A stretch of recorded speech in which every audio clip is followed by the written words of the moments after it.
Sin duda, existen padecimientos que al ser diagnosticados invitan a escena a un sinnúmero de emociones realmente intensas. Me refiero a padecimientos como el cáncer, con las emociones que muchas veces se experimentan quienes sufren y son diagnosticados con esto y quienes les acompañan en el proceso. Estrés, por poner un nombre genérico, miedo en muchos casos, tristeza profunda, frustración, incertidumbre ante lo que pueda traer el futuro, por citar algunas cuantas vivencias emocionales. ¿Qué hay, sin embargo, antes de que un problema de cáncer sea diagnosticado? ¿Cuáles son las vivencias de naturaleza psicoemocional que pudieron haber estado vinculadas y que ocurrieron en el pasado?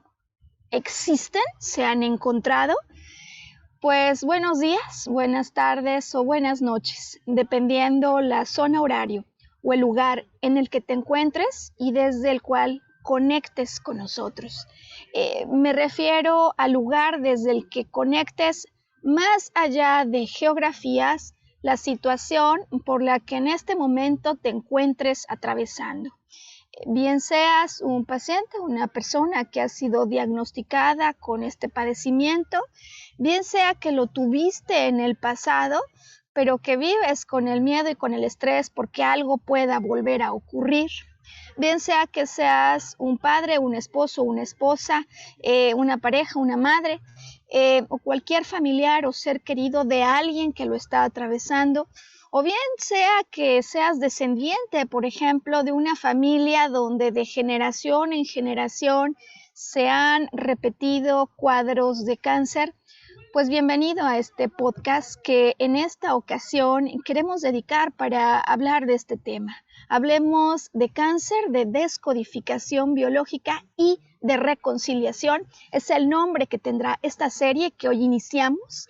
Y te saludo, mi nombre es Maru Méndez, yo soy maestra en psicología transpersonal y arqueóloga emocional. Dedico mi tiempo de terapia, de consulta y de hecho por mucho tiempo dediqué mi vida a la observación interior de aquello que guardaba correlación entre mi mundo exterior y lo que primero había acontecido en mi mundo interior. Me parece que hoy podemos iniciar esta producción con un reconocimiento o un planteamiento que sea nuestro punto de partida. Y es que creo que conviene recordar que somos seres humanos integrales y que como seres holísticos, cuando alguna mala noticia, por ejemplo, viene a nuestra vida, no es que al escuchar con el cuerpo completo, ¿no? Me refiero con el cuerpo físico, con nuestro cuerpo mental, con nuestro cuerpo emocional, para tomar la noticia desactivemos a alguno de estos participantes, ¿no? Igual pensamos algo cuando escuchamos una mala noticia, pero somos, digamos, la misma persona que al mismo tiempo procesa intelectualmente que los que estamos sintiendo algo, que los que luego observamos algunas reacciones que pueden ocurrir en nuestro cuerpo. Por ejemplo, cuando escuchamos esa mala noticia y se trata de una amenaza o se trata de algo que nos provoca susto y empieza la frecuencia cardíaca a acelerarse. Lo sabemos y lo hemos visto en muchos otros casos, cuando por ejemplo hay alguien que está nervioso por entrar a clases o por ir a una junta importante y a veces justo antes de que empiece la junta o de que empiece la clase alguien sale disparado al baño. Lo sabemos, por ejemplo, cuando alguien se enoja, tiene un disgusto mayor y esa noche viene un vómito y se sabe que hubo un problema con bilis. Es decir, solemos hacer una asociación de algunas reacciones, síntomas, dolencias en el cuerpo físico y las vivencias emocionales que antes de que ello ocurriera muchas veces tenemos. ¿Cuál es el caso del cáncer? ¿De qué manera se ha estudiado esto? ¿Y cómo podemos aprovechar lo que se ha observado a favor de tal manera que el día de hoy yo pueda entregarte un complemento, una vista que ayude a completar el diagnóstico que desde luego siempre honramos y que hace un especialista médico en estos temas, de tal manera que al integrar, como seres integrales somos, esta otra perspectiva, te podamos entregar herramientas que acompañen tu proceso de tratamiento y de recuperación. Pues para muchas personas el componente emocional se puede volver como la piedra angular desde la cual se regrese a la estabilidad emocional y desde allí muchísimas cosas se puedan solucionar. Bien, pues, ¿qué es lo que he pensado para este podcast, para esta producción? Me gustaría iniciar en esta primera introducción con dos postulados, dos perspectivas distintas que, por cierto, nacen en tiempos contemporáneos. Me refiero a la propuesta de una escritora estadounidense y oradora que fue muy famosa, de nombre Louisa Hay, y que estoy segura que muchas de las personas que conecten con nuestro podcast conocen, y de la historia y descubrimientos de un médico de origen alemán de nombre Hammer, Dr. Hammer. Bien, pues hoy vamos a iniciar con la perspectiva de ambos, porque ellos entre los 70s, 80s, o sea que esto es de cierta manera reciente, hacen descubrimientos, tienen hallazgos y hacen publicaciones en los dos casos. Uno de ellos desde la perspectiva plenamente psicoterapéutica, es decir, desde la perspectiva de lo que pensamos, de lo que sentimos, de nuestro mundo interior, y el otro una perspectiva médica, una perspectiva biológica y fisiológica en la que él observa cómo hay una correlación entre eso que manifiesta la bitácora, por así decirlo, de nuestro cuerpo físico y algunas vivencias que le anteceden en el territorio de lo que percibimos y de los lentes con los que observamos lo que nos ocurre, lo que nos acontece. Una vez que hagamos esta introducción, me gustaría hoy compartir contigo un caso muy reciente de una mujer aproximadamente de unos 60 años con quien he estado trabajando estos temas y acompañándola durante el proceso que usualmente sigue un paciente que cursa con cáncer. Es decir, desde el momento del diagnóstico, cómo afrontarlo, cómo encararlo, pero ahora cuando las cosas las vemos desde el ángulo de las vivencias emocionales.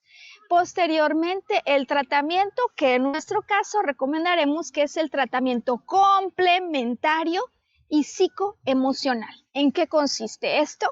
Y por último, lo que muchas veces puede ocurrir cuando se ha pasado ya a través de una resolución de este conflicto, porque también en materia psicoemocional hay cosas que se deben observar y que recomendaremos hoy con motivo de esta serie que te queremos presentar. Así que entonces este es el plan de vuelo, algunos antecedentes que para algunos serán muy importantes, nos dará información crucial y por otro lado vamos a ir a través del proceso desde el momento en el que se diagnostica, se da un tratamiento y se resuelve.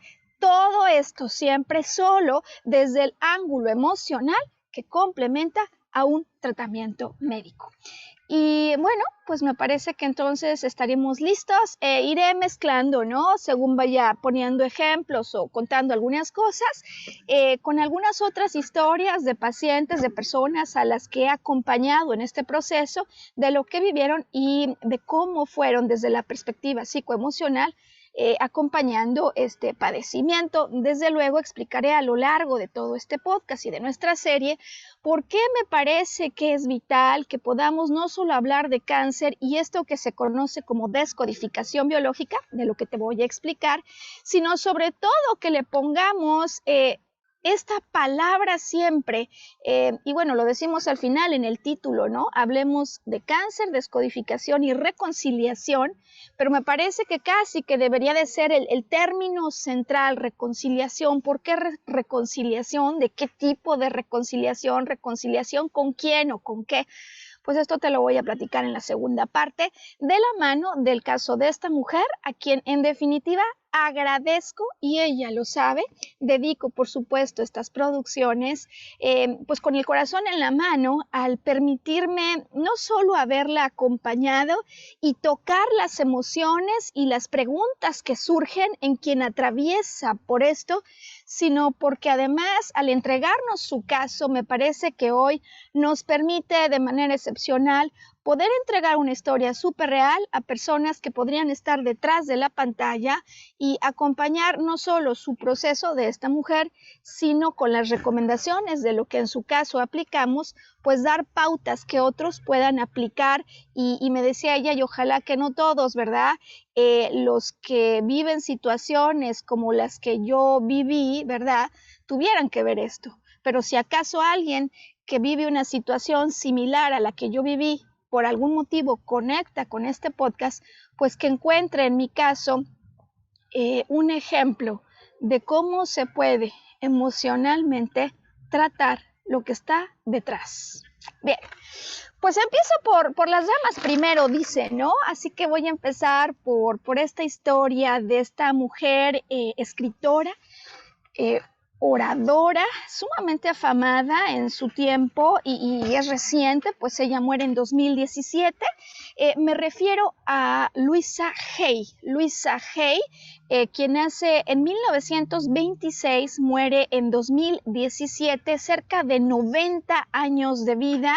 Y digo que muchos la reconocemos porque hay quienes tienen no solo su libro, sino que lo vuelven un libro de cabecera. Este título, que además pues, fue un gran bestseller y pues ha vendido millones de libros, que se publicó en 1984 y que se conoce como Usted puede sanar su vida. Ciertamente hay personas, digo, que aman el libro, lo tienen como un libro de cabecera. Hay quienes lo compran y lo van dejando allí. A mí me llegó a pasar en algún tiempo, pero lo cierto es que el día que tú tomas contacto con la historia de Louisa Hay, ese día, bajo este nuevo contexto, en definitiva, no hay forma que veas las cosas igual, y desde luego que vas y recuperas el texto y lo lees de una manera distinta. Bien, ¿qué hay atrás de Usted puede sanar su vida? Y en realidad, ¿qué es lo que hay detrás de la historia de Louisa Hay? Bien, pues lo que hay de principio de salida es la historia de una mujer que desde niña tiene vivencias muy complejas emocionalmente hablando, y una vida que, como hoy podremos revisar, pues desde luego se salió por completo de lo habitual. En primer lugar, ella nace, y para que comiencen las cosas, digamos, el contexto o la escena a ponerse así con características que van a pintar de intensas, esta mujer resulta que al año y medio de vida, pues de alguna manera vive en un entorno familiar donde hay un divorcio de sus padres al año y medio, que bueno, hay varias personas que viven la separación de sus padres y desde luego no es nada agradable, pero no sufren consecuencias graves. Aquí el asunto es que esto solo es como el antecedente que empieza a marcar una dirección que cambia importantemente el día que su madre se vuelve a casar. Su madre se vuelve a casar, pero con un hombre europeo de características sumamente violentas. Entonces, el contexto de su niñez, y me refiero es que antes ya de sus 5 años de vida, Louisa Hay vive en un contexto de pobreza, donde hay abuso físico y desde luego inestabilidad emocional. Pues ocurre que a sus 5 años, solo tiene 5 años, cuando un vecino abusa físicamente de ella. Y por cierto, este vecino pues toma un castigo de 15 años de prisión, el que ella recuerda siempre como algo que le decían que era su culpa. Es decir, que empieza a cargar con eso que llamamos culpa desde sus 5 años, porque le insisten en que el que este hombre esté en prisión por 15 años es su culpa. Y ella dice que vivía además con miedo del día en el que saliera y las represalias que podría tomar contra ella. Bueno, la cuestión aquí es que si esto se da a sus 5, a sus 10 años, desde luego vuelve situación del abuso, pero ahora a manos de su padrastro. O sea, su padrastro no solo físicamente de ella, y como ya te puedes imaginar, la situación insoportable al punto que a su huir de casa. Huir de casa, que puede hacer alguien a los 15 años, pues se abre mundo trabajando como camarera y se relata en su biografía cómo es que en realidad ella cedía con facilidad ante el poco cariño o amor que alguien le pudiera manifestar, fuera o no auténtico, de tal manera que sin más, cuando tiene 16 años queda embarazada y sí tiene a este hijo, pero lo entrega a una familia que lo pueda cuidar porque ya no se considera en condiciones apropiadas para cuidarlo. Es decir, apenas lleva 16 años y ya pasó por varios abusos físicos, ya fue madre, ya entregó a su hijo. Te puedes imaginar que no es para nada trivial lo que ella ha vivido. Bueno, pues continúa su historia desarrollándose. Eventualmente, cerca de sus 24 años, ella regresa a casa por su mamá para cuidarla, para llevarla con ella. Consigue eventualmente un trabajo ya no como camarera en hoteles, sino como modelo de alta costura. Conoce a un hombre y finalmente a sus 28 años se casa para tener 14 años de aparente estabilidad en un matrimonio que finalmente en sus 42 se desintegra. Ella lo que dice es: cuando yo pensaba que por fin podía construir felicidad duradera, pues ese matrimonio de alguna manera cae, pues, cuando su marido la abandona por otra mujer. Bien, pues una persona de más de 40 años que ha vivido este nivel de sufrimiento, pues claramente necesita otro tipo de recursos y Louisa Hay, como posiblemente muchas de las personas que conecten con nosotros, opta por la vida espiritual. Se, digamos, ingresa pues al conocimiento de lo que es la meditación trascendental y encuentra en el camino espiritual respuestas que no había conseguido de otra manera. En este sentido, me parece importante no hacer una pequeña pausa conforme relato esta historia, porque podrían pasar cualquiera de dos cosas: que quien se encuentra atravesando por un cuadro de esta naturaleza diga: sí, desde luego voy a apoyarme, a sostenerme en mecanismos de naturaleza espiritual para seguir adelante, o lo contrario, que quienes han abandonado por completo el camino no quieran ni siquiera saber nada de esto porque se sienten como abandonados por el cielo. No sé si sea tu caso, pero es frecuente, ¿no?, que vayamos por cualquiera de estas dos rutas opuestas. Bueno, en el caso de Louisa Hay es un camino que le abre la vista, y sobre todo en el camino de la meditación trascendental, cuando está ya ella en esos terrenos, escucha que alguien habla de cómo nuestros pensamientos, nuestra forma de ver las cosas, nuestra perspectiva, pautas mentales con las que solemos interpretar lo que nos acontece, tienen todo que ver en lo que nos sucede. Y entonces, escuchando que los pensamientos y desde luego las creencias, esas ideas y emociones, porque las creencias es la combinación de pensamientos que conllevan a emociones, pues que esas creencias podrían explicar mucho de lo que te ha ocurrido en la vida. Ella lo escucha, se mantiene atenta a la posibilidad de que así sea, y ocurre en su vida, en su trayectoria, un hecho fundamental, y este es que a la par de sus labores profesionales, esta mujer se empieza a adentrar en lo que significa la asistencia social.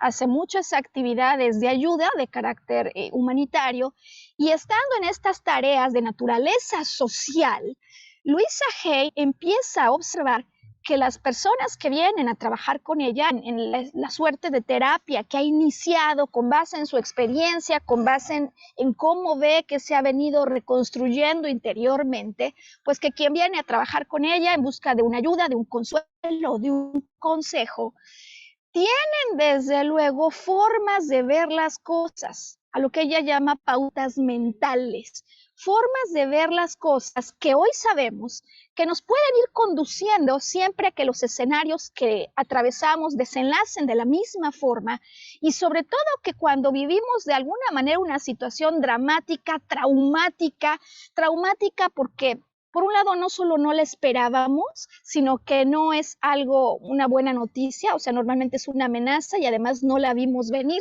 no estamos preparados, amenaza que se concreta y por lo mismo entonces se vuelve algo a lo que no le vemos solución, no en el momento en el que nos ocurre y desde luego algo ante lo que nosotros no podemos ni siquiera hablar, no podemos ni expresar, está el shock que hemos vivido, el shock psicoemocional ante lo que estamos viviendo, que no podemos ni poder, no podemos más bien, ni expresar en palabras eso que nos está ocurriendo interiormente. Bueno, pues ella se da cuenta que hay formas de pensar. Digo que ahora nosotros vemos que estas formas de pensar llevan a estrés máximo por ciertas condiciones. Ella se da cuenta que hay un común denominador en las personas que tienen un mismo tipo de dolencia y que la vienen a consultar. De tal forma que empieza a asociar tipo de dolencia, tipo de forma de pensar o tipo de forma de ver la vida y síntoma, enfermedad, dolencia. Ella publica para 1976, por lo tanto, un folleto al que ella titula Sane su cuerpo. Bueno, pues en este folleto, Louisa Hay hace una suerte como de catálogo de vivencias o formas de ver la vida, pautas ella le llama mentales, y de la dolencia que está involucrada o el órgano involucrado en algún padecimiento o conflicto. Por ejemplo, si se tratara de un problema en el ojo, en el libro, ¿no? Que después va a venir como consecuencia de este primer folleto, se indica problemas al ver las cosas, dificultad para poder ver algo o dificultad para creer lo que estás viendo, ¿no? En cualquier caso, shock total, porque lo que estoy viendo preferiría no verlo, preferiría no haberlo visto o debía de haber visto y no lo vi así. Cosas más, cosas menos. Este folleto Sane su cuerpo se convierte, digamos, en traducciones a 25 idiomas, es éxito total, pero en realidad apenas aquí es donde está comenzando la historia de Louisa Hay en relación a sus aportes pues, psicoemocionales. Ocurre que cerca de sus 50, pasados sus 50 años en realidad, se le detecta cáncer en el útero y cáncer ante el cual ella decide iniciar con un tratamiento interior. ¿En qué sentido? Ella lo que dice es que cuando escucha la palabra enfermedad incurable, lo que viene a ella en realidad es que si algo es incurable externamente, entonces es porque en su interior debe haber un resentimiento o rencor fuerte. Ella es quien propone esta tesis del rencor, este postulado, y ella lo que piensa es que si fuese intervenida, si tuviese una cirugía, si le empezaran a cortar partes, ella lo que dice es, si eso ocurriera, pero yo, al mismo tiempo que eso ocurre, no resuelvo mi interior, van a ir quitando cachos y partes de Luisa y no me gustaría eso. Bueno, pues ella toma una decisión atrevida, ella decide esperar 3 meses, tiempo durante el cual, por supuesto, cambia su alimentación y acude con un psicoterapeuta que le permita expresar el rencor que siente hacia la vida y el rencor y el resentimiento que todavía tiene con respecto a personajes de su vida durante su infancia. Resulta que además durante este periodo de tiempo ella averigua más acerca de la vida de sus agresores, de su padrastro, de su madre, del violador, del vecino, te acordarás, para llegar a la conclusión de que ellos en realidad siempre son víctimas a su vez de otras víctimas. Es decir, que estos personajes que toman un rol importante en su vida, en la primera parte de su vida, en realidad también fueron abusados físicamente de pequeños. Y bueno, aquí segunda pausa en esta producción, porque sabes, ella entonces dice que el hecho de comprender que sus agresores a su vez fueron agredidos por otros y han formado a partir de ello una forma de ver la vida, de reaccionar y dirigirse ante los otros, a ella le permite ver más allá de lo evidente, a ella le permite comprender que siempre hay más cosas, más allá de lo que nosotros vemos. Y esto le permite reconciliarse con ellos y reconciliarse con sus propios sentimientos. Decimos en este sentido que cuando no hemos podido perdonar algo que nos ocurrió tiempo atrás, simplemente es porque al volverlo a revivir con nuestra imaginación, es como si le diéramos de nuevo secuencia, no solo a las imágenes o representaciones mentales que tenemos asociados a esa escena, a ese evento, sino que también volvemos a dar vida a emociones y a sensaciones y detonamos toda una química que no le sienta bien al cuerpo. Pues bien, cuando al volver a recordar algo nos vuelve a lastimar, es por eso que no lo podemos perdonar. De tal manera que para poder ver distinto tenemos que ampliar la visión, tenemos que agrandar el escenario y observar algunas otras cosas que muchas veces no se encuentran en nuestras interpretaciones favoritas de por qué algo nos sucedió o por qué alguien nos hizo algo. Bueno, pues este es el caso de Louisa Hay. Ella descubre entonces que sus agresores a su vez fueron agredidos y resulta que 6 meses después de que ella tiene este diagnóstico de cáncer, el mismo médico que la trata vuelve a hacer estudios y descubre que no tiene nada. No tiene nada. Es decir, que ella ha conseguido con éxito salir adelante y te puedes imaginar que esta vivencia a título personal hace que regrese y con más fuerza para poder compartir lo que ha aprendido durante este periodo de tiempo y convertir su propia experiencia en un testimonial que ayude a otras personas. Así que entonces, tiempo después de que ha ocurrido esto, Louisa Hay, estamos hablando ya de 1984, publica este libro que le hace famosa y reconocida mundialmente. Ella escribe el libro Usted puede sanar su vida y en este libro en realidad lo que va a hacer Louisa Hay es llevarnos a través de una consulta típica, una sesión de terapia como ella la daría si el lector fuera la persona que acude con ella, entregando entonces las pautas que recomienda, no solo el catálogo, ¿no?, de relaciones causa-efecto que le parece haber visto, sino sobre todo la mecánica para ir detectando pensamientos y decía yo creencias, o sea, ideas junto con emociones que podrían estar allí de las cuales no me he dado cuenta. Bueno, la verdad es que la historia de Louisa Hay es sumamente impresionante y lo que consigue ella en términos de ayudar simplemente ya de entrada a cambiar el estado anímico de millones de personas, pero decía al arranque de este podcast que no es la única.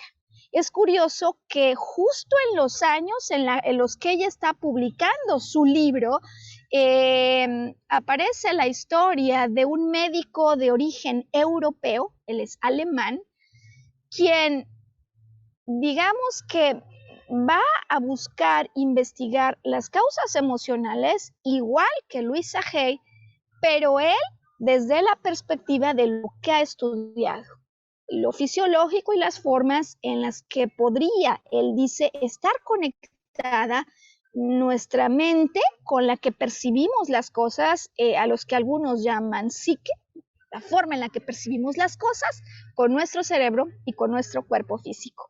Y te voy a hablar de la historia de Dr. Hammer, pero para ello vamos a hacer una pequeña pausa, estoy viendo el tiempo. Sí, nos va a dar tiempo en este podcast de ir ligeramente a hablar de la historia de Dr. Hammer y te convoco para que al acabar de eso en una semana más conectes con nosotros con la siguiente de esta serie en la que estamos hablando de cáncer, descodificación y reconciliación. Vamos a la pausa e inmediatamente al regresar seguimos ahora hablando desde la perspectiva europea con lo que ocurrió con Dr. Hammer.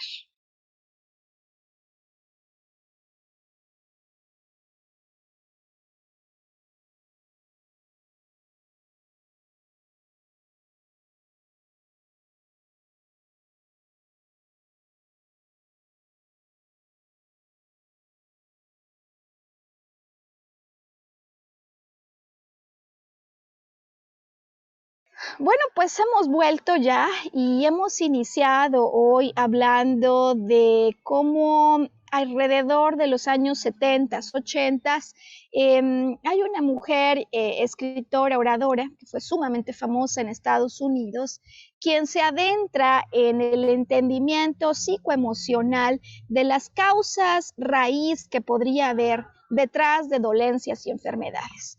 Pues resulta que en términos de tiempo, en un periodo muy similar, se dan sucesos que serán determinantes en la vida de quien conocemos hoy por su nombre, Dr. Hammer. ¿Qué ocurre con este médico alemán? De hecho, es bastante contemporáneo a Louisa Hay. Dr. Hammer nace en 1935 y curiosamente también muere en 2017, mismo año de la muerte de Louisa Hay. Bueno, pues ocurre, estamos hablando de un médico de profesión, teólogo también, tiene estudios en teología, pero por lo que respecta a su preparación como médico, después de cursar medicina general, él sigue con 3 especialidades, es decir, no es ningún improvisado. Él estudia una especialidad en medicina interna, en psiquiatría y además es radiólogo, es decir, 3 años por especialidad, 9 años formándose como especialista. Pues nos vamos en el tiempo y viajamos hasta 1978. Recordarás que el primer folleto de Louisa Hay surge en 1976, ¿no? Entonces, mientras Louisa Hay está con su folleto en 1976, del otro lado del charco, ¿no? Decimos, en Europa, 1978, ocurre o acontece un hecho que será crucial en la historia de Dr. Hammer. Pues ocurre que tiene un hijo que va a tomar unas vacaciones a Italia, a la famosa isla de Caballo. Estando allí, pues hay zonas de barcos, yates.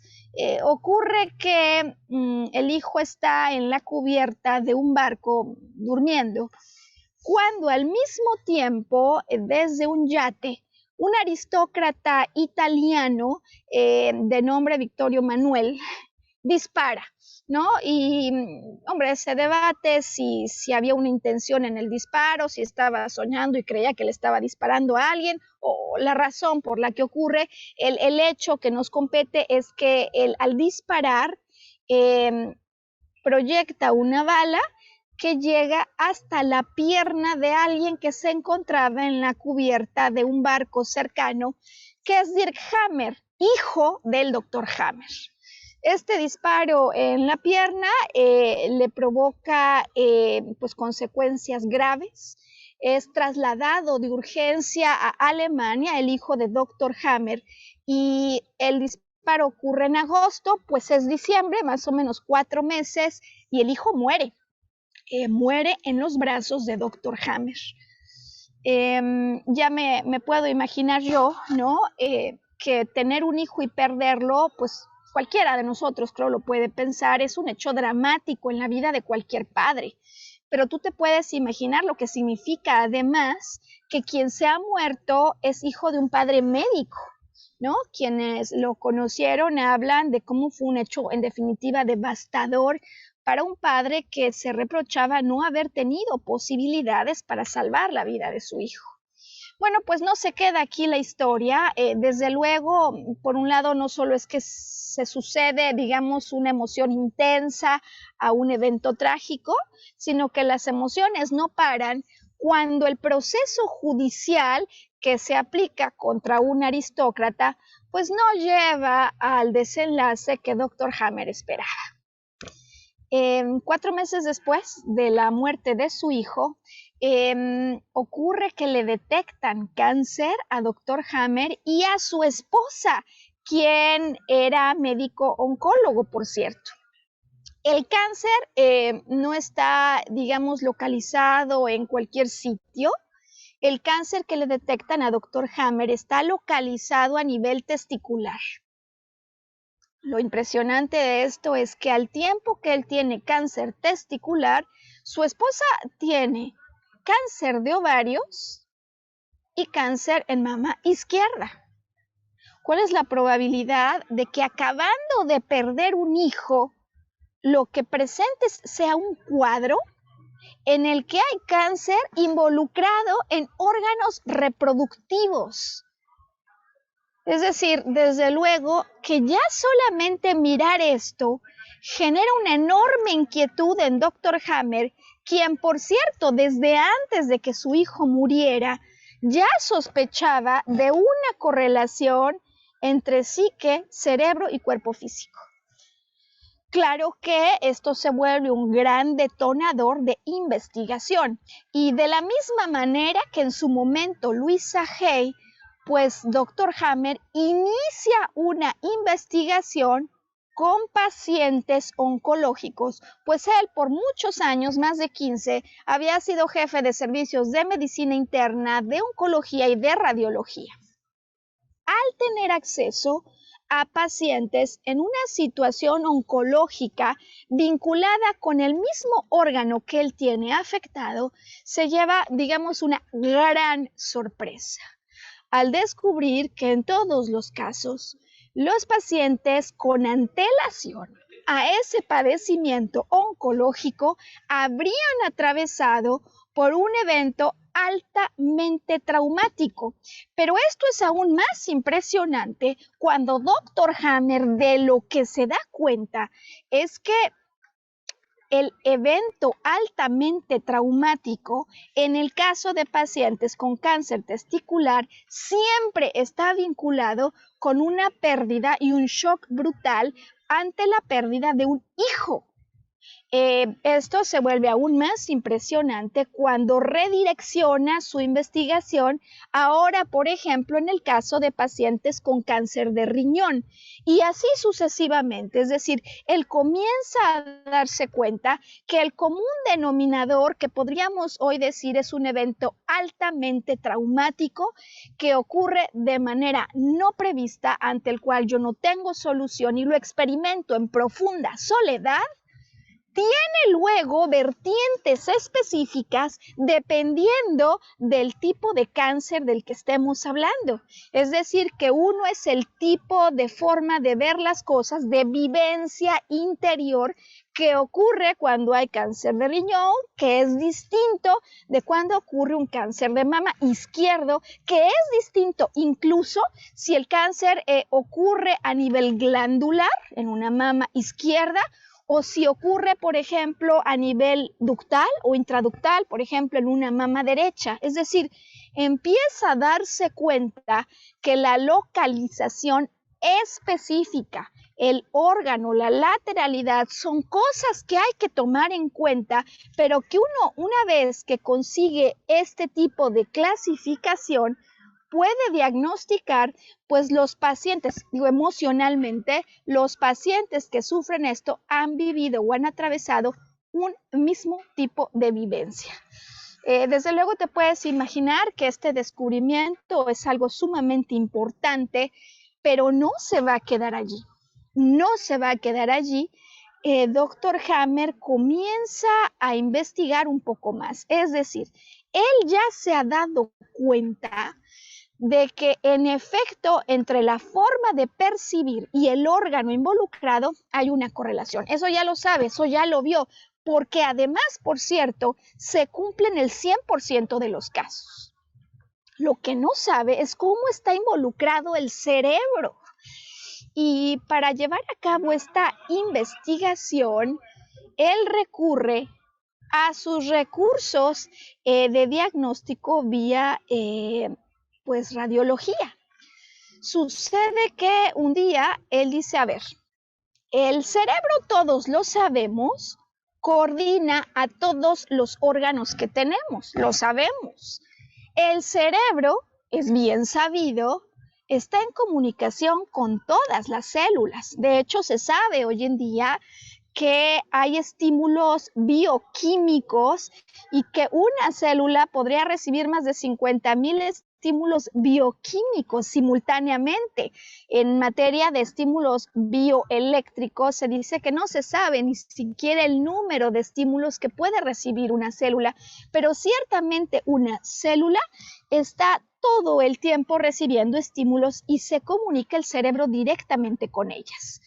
¿Cómo puede ser entonces que durante un padecimiento de cáncer en el que las células empiezan a crecer desproporcionadamente no haya comunicación cerebral? Él se lo pregunta y entonces acude a diferentes imágenes del tipo tomografías de tal manera que empieza a observar algo que llama mucho su atención.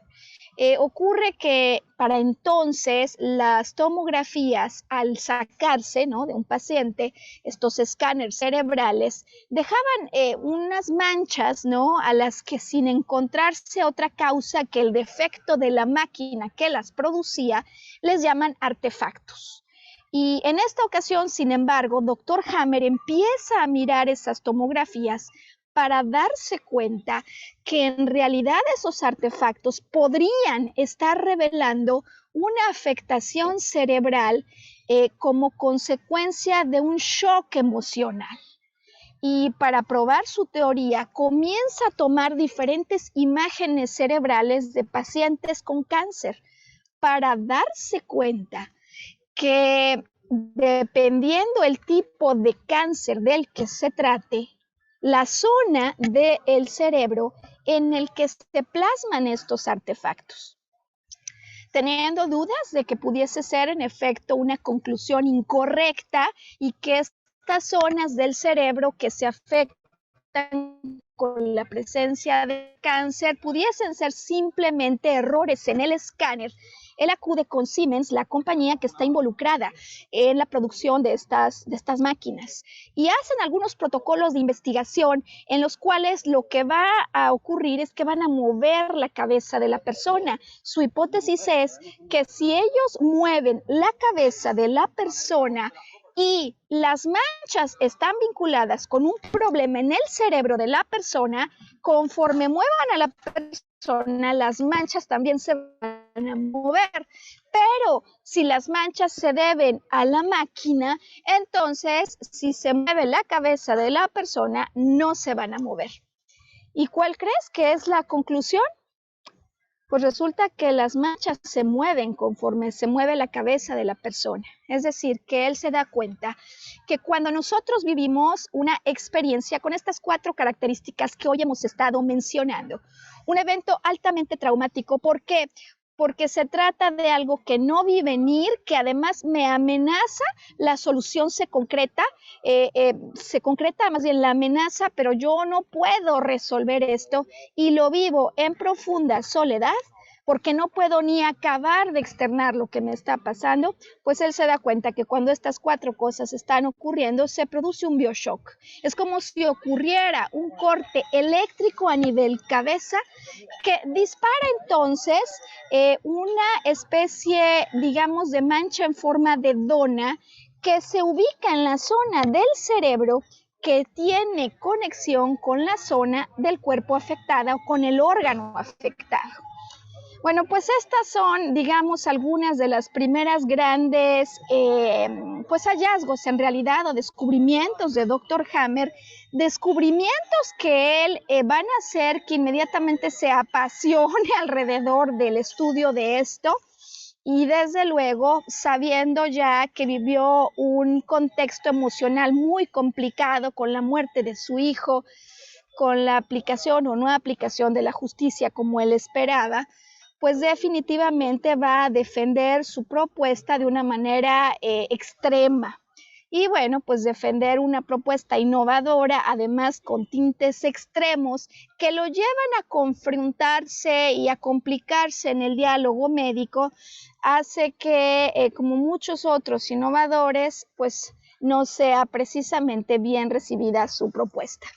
Entre muchos otros quienes reciben sus aportes, hay un grupo francés que, sin embargo, puede ver las cosas con otra distancia, puede ver las cosas con un mayor contexto y sin tanto apasionamiento. Y este grupo francés es vital en nuestros días porque este grupo francés finalmente llega a conclusiones muy importantes y enriquece el planteamiento originalmente biológico de Dr. Hammer, cuando ellos lo que nos proponen es pues que en definitiva debemos considerar que no se trata de la verdad de un lado físico o la verdad del lado emocional, sino de un enfoque que debe ser siempre complementario, en el que mente, cuerpo y emociones se traten simultáneamente. Este grupo francés, además, integra a la perspectiva de lo que Dr. Hammer en su momento llamará las 5 leyes biológicas. El grupo francés le adiciona y le complementa con algo que era básico y necesario para problemas de naturaleza psicoemocional. El grupo francés se desmarca eventualmente del planteamiento de Dr. Hammer, pero le agrega herramientas de terapia, que desde luego, si estamos hablando de problemas psicoemocionales, formas de ver la vida, es necesario involucrar para poder ayudar a una persona a sanar integralmente y en lo que a nosotros respecta, a sanar emocionalmente.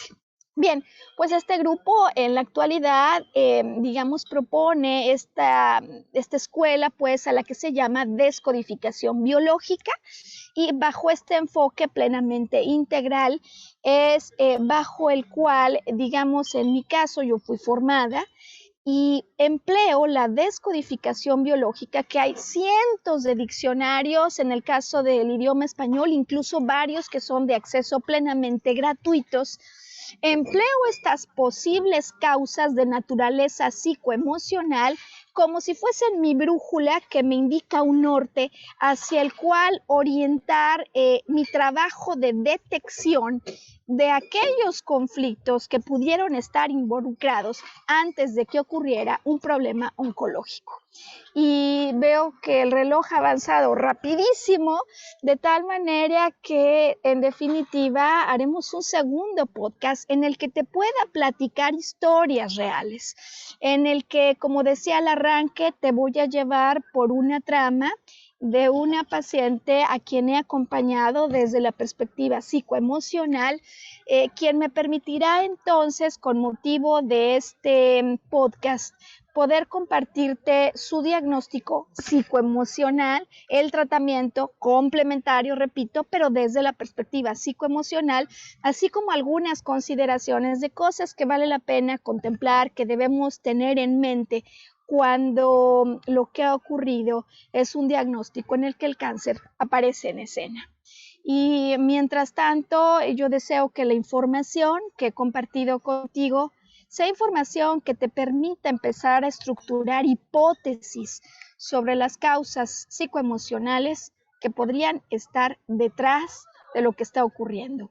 Porque, repito, si podemos encontrar emocionalmente lo que ha ocurrido y lo que posiblemente en muchos casos no se ha resuelto o no se ha acabado de conciliar, entonces este puede ser un punto de partida que es piedra angular para dar velocidad a los tratamientos que se están recibiendo y simplemente para regresar a la estabilidad emocional que de entrada ya estaba comprometida, pero que luego muchas veces conforme se recibe el diagnóstico de cáncer se complica aún más. Nos vemos en una semana donde estaremos produciendo el segundo podcast de esta serie. Hablemos de cáncer, descodificación y reconciliación. Hasta entonces.